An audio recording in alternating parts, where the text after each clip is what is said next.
Did you say summary? Yeah. Summaries are easy. All you gotta do is name it, verb it, central idea, and add 3 details. What?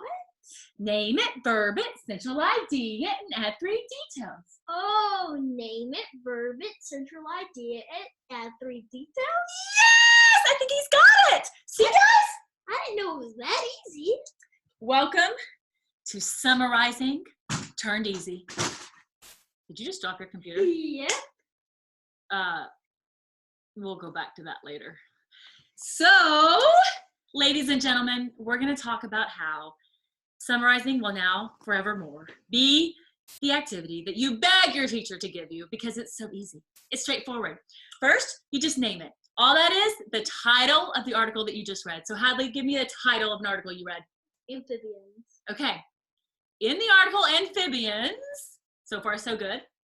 Now we're going to verb it.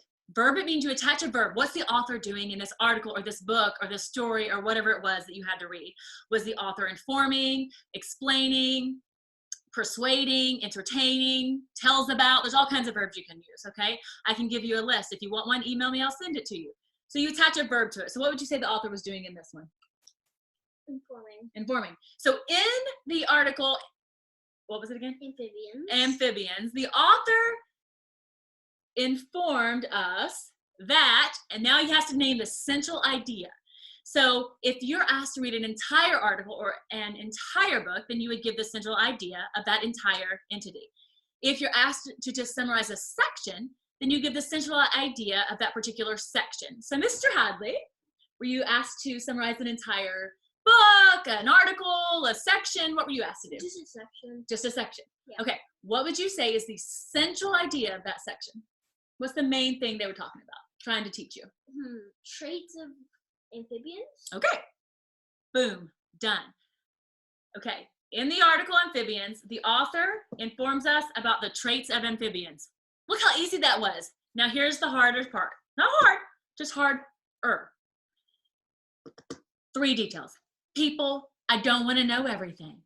And you cannot copy anything from the text. This is like paraphrasing 101, okay? You cannot copy anything in a summary. A summary is your own words, 3 details, that's it. So I just did this with my younger child at Madison. She was telling me a summary of Little Red Riding Hood. You should watch that one too if you want to be super entertained. She gave me like 4,782 details. And I said, no, that's not a summary. You've got to pick 3. I know, it was ridiculous. So Hadley, what would you say is a detail about the traits? What's one important detail you learned about that's a trait of amphibians in your own words? You have to, frogs breathe on water and land. Okay, they breathe on water and in land? All amphibians do? Yes. Okay, so amphibians breathe on land and amphibians breathe in the water. I don't know if all, but frogs and toads. Frogs and toads. Okay, so he learned, and this is so he could go back and double check. But is he going to copy from the text? Nope. No. Own words. Own words. Okay, so that's why summaries are so easy, because you don't have to go back and quote the text. You're going on what you remember. You can go back and reference the text to make sure you're on the right track, just like then. He's like, wait a minute. Do all amphibians have that, or is it just frogs and toads? He might need to cross-check that, but he knows right now that he can use that in his writing. So, okay. So that's one idea. So Hadley, what's the second idea?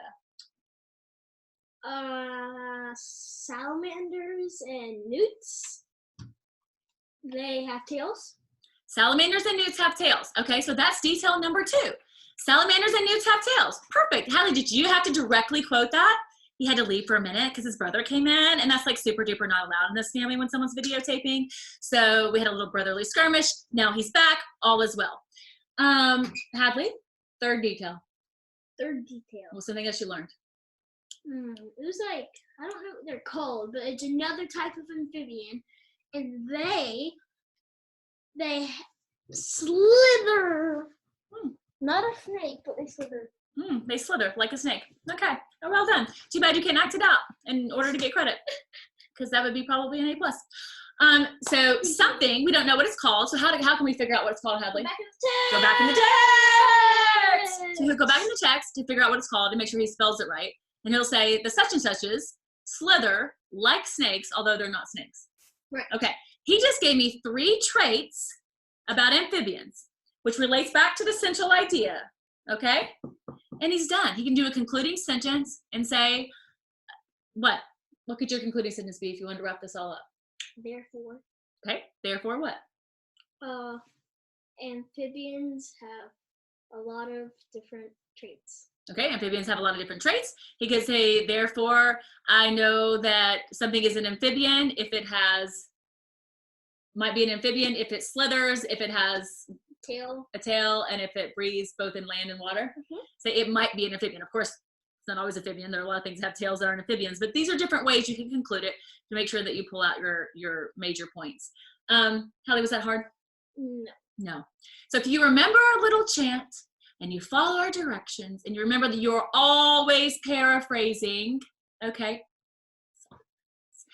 Let's sing it together now. Are you ready, Hadley? No. And name it, verb it, central idea, add 3 details. Remember, only 3. You don't want to give them like an essay because it's just a summary. Totally just 3. Just 3. Not just one sentence. 3. 3. 3. 3. 3. We'll see you next time. Yeah.